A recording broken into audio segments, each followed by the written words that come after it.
SS Rajamouli. ప్రస్తుతం ఈ పేరు తెలియని వారుండరు. సినిమాల చిత్రీకరణలో ఆయన రేంజే వేరు. ఆయన సినిమా అంటే చాలు ప్రతి చిన్న విషయంలో పర్ఫెక్షనిజం ఖచ్చితంగా కనిపిస్తోంది. ఫస్ట్ పోస్టర్ నుంచి లాస్ట్ సినిమా ఎండ్ కార్డు పడే వరకు రాజమౌళి మార్క్ క్లియర్ గా కనిపిస్తోంది. అంతటి హార్డ్ వర్క్ చేస్తున్నారు కాబట్టి ఎన్నో అవార్డులు, రివార్డులు, ఘనతలు అందుకున్నారు. బాహుబలి సిరీస్ చిత్రాలతో పాటు RRR సినిమాతో తెలుగు సినిమాను ఖ్యాతిని విశ్వవ్యాప్తం చేశారు. తెలుగు సినిమాకు ఆస్కార్ అవార్డు తీసుకొచ్చారు. ప్రపంచవ్యాప్తంగా స్పెషల్ ఫ్యాన్ బేస్ క్రియేట్ చేసుకున్నారు. దీంతో తన అప్కమింగ్ మూవీ SSMB29 పై అనౌన్స్మెంట్ నుంచే భారీ అంచనాలను క్రియేట్ చేశారు. సూపర్ స్టార్ మహేష్ బాబు నటిస్తున్న SSMB29 ఫారెస్ట్ బ్యాక్ డ్రాప్ తో సాగే అడ్వెంచర్ జర్నీగా తెరకెక్కిస్తున్నట్టు ఇప్పటికే క్లారిటీ ఇచ్చేశారు. రీసెంట్ గా హైదరాబాద్ లో పూజా కార్యక్రమం ఎలాంటి హడావుడి లేకుండా జరిగింది. ఈ నెల చివర్లో రెగ్యులర్ షూటింగ్ స్టార్ట్ కానున్నట్టు జోరుగా ప్రచారం సాగుతోంది. 2 భాగాలుగా SSMB29 రానుందని, 2026లో ఫస్ట్ పార్ట్ రిలీజ్ కానుందని టాక్ వినిపిస్తోంది.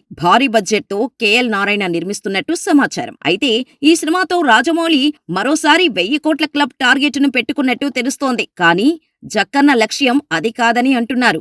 ఎందుకంటే రాజమౌళి ఇప్పటికే బాహుబలి 2, RRR సినిమాలతో 1000 కోట్ల క్లబ్లోకి 2 సార్లు ఎక్కారు. దక్షిణాది నుంచి అడుగుపెట్టిన తొలి డైరెక్టర్గా ఘనత సాధించారు. దానికి తోడు రాజమౌళి తాను ఏం చేసినా అంతా ఒక్కసారిగా షేక్ అయ్యేలా చేయాలని చూస్తుంటున్నారన్న సంగతి తెలిసిందే. దీంతో ఇప్పుడు రాజమౌళి SSMB29 మూవీతో 3000 కోట్ల మార్క్ అందుకోవాలని టార్గెట్ ను పెట్టుకున్నారని వార్తలు వస్తున్నాయి. అలా జరగాలంటే పాన్ వరల్డ్ బెల్ట్ లో భారీ వసూళ్లను రాబట్టాలి. అందుకు తగ్గ ప్రమోషన్స్ నిర్వహించి ప్రపంచ దేశాలు తిరిగి అక్కడి ఆయా స్టేట్స్ ఆడియన్స్ ని మూవీకి కనెక్ట్ అయ్యేలా చెయ్యాలి.